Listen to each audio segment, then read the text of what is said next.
Assalamualaikum warahmatullahi wabarakatuh. Salam guru penggerak.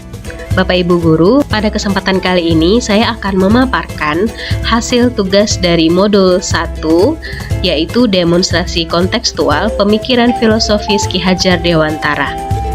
Bapak Ki Hajar Dewantara adalah seorang aktivis pergerakan kemerdekaan, kolumnis, politisi, dan pelopor pendidikan bagi kaum pribumi sejak zaman penjajahan Belanda. Kiprahnya dalam memajukan anak bangsa membuat hari lahirnya dijadikan sebagai Hari Pendidikan Nasional. Yang pertama, menuntun anak mencapai kodrat. Pendidikan itu hanya suatu tuntunan di dalam hidup tumbuhnya anak-anak kita. Artinya, bahwa hidup tumbuhnya anak itu terletak di luar kecakapan atau kehendak kita kaum pendidik. Ki Hajar Dewantara menjelaskan bahwa tujuan pendidikan yaitu menuntun segala kodrat yang ada pada anak-anak agar mereka dapat mencapai keselamatan dan kebahagiaan yang setinggi-tingginya, baik sebagai manusia maupun sebagai anggota masyarakat. Jadi dalam proses menuntun, anak diberi kebebasan namun pendidik sebagai pamong dalam memberi tuntunan dan arahan agar anak tidak kehilangan arah dan membahayakan dirinya. Jadi seorang pamong dapat memberikan tuntunan agar anak-anak kita dapat menemukan kemerdekaannya dalam belajar. Yang kedua, pembelajaran berpusat pada anak.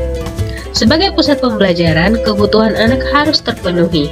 Anak-anak harus perlu merasa aman, nyaman, berharga, dicintai, dan dipahami. Perasaan aman, nyaman, berharga, dicintai, dan dipahami akan mendorong munculnya motivasi dan kesadaran anak untuk belajar. Setelah tumbuh motivasi belajarnya, anak perlu hal yang menyenangkan dalam belajar. Apa yang dekat dan dikenal baik oleh anak merupakan hal yang menyenangkan bagi anak. Sesuatu yang akan mudah dipahami anak karena anak sudah mendapatkan pengalaman dalam bentuk lain yang berhubungan dengan materi yang dibelajarkannya. Jadi, apakah pembelajaran kita sudah berpusat pada anak? Prinsip pembelajaran yang berpusat pada anak lainnya adalah menjadikan anak sebagai subjek pembelajaran. Sebagai subjek, anak-anak yang aktif membangun pengetahuannya.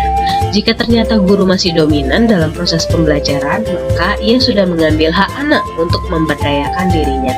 Semoga kita semua calon guru penggerak dapat menjadikan anak sebagai pusat belajarnya.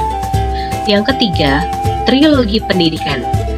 Yang pertama, Ingarso Sungtolodo. Guru bisa memberikan contoh yang baik dalam perkataan dan perbuatannya. Seorang pendidik harus memberikan teladan atau contoh tindakan yang baik. Selain mengajar atau mentransfer ilmu, kita harus bisa memberikan teladan kepada para siswa kita, setidaknya mengenai hal yang diajarkannya. Yang kedua, Ingmadio Mangunkarso. Guru harus menciptakan prakarsa dan ide. Guru selalu berada di tengah-tengah murid untuk memberikan semangat. Nah, di sini guru harus bisa memberikan wawasan pengetahuan kepada siswa-siswanya.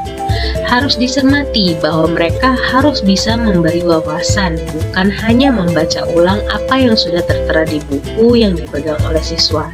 Atau malah kita hanya memberikan soal saja dan siswa diminta mengerjakan.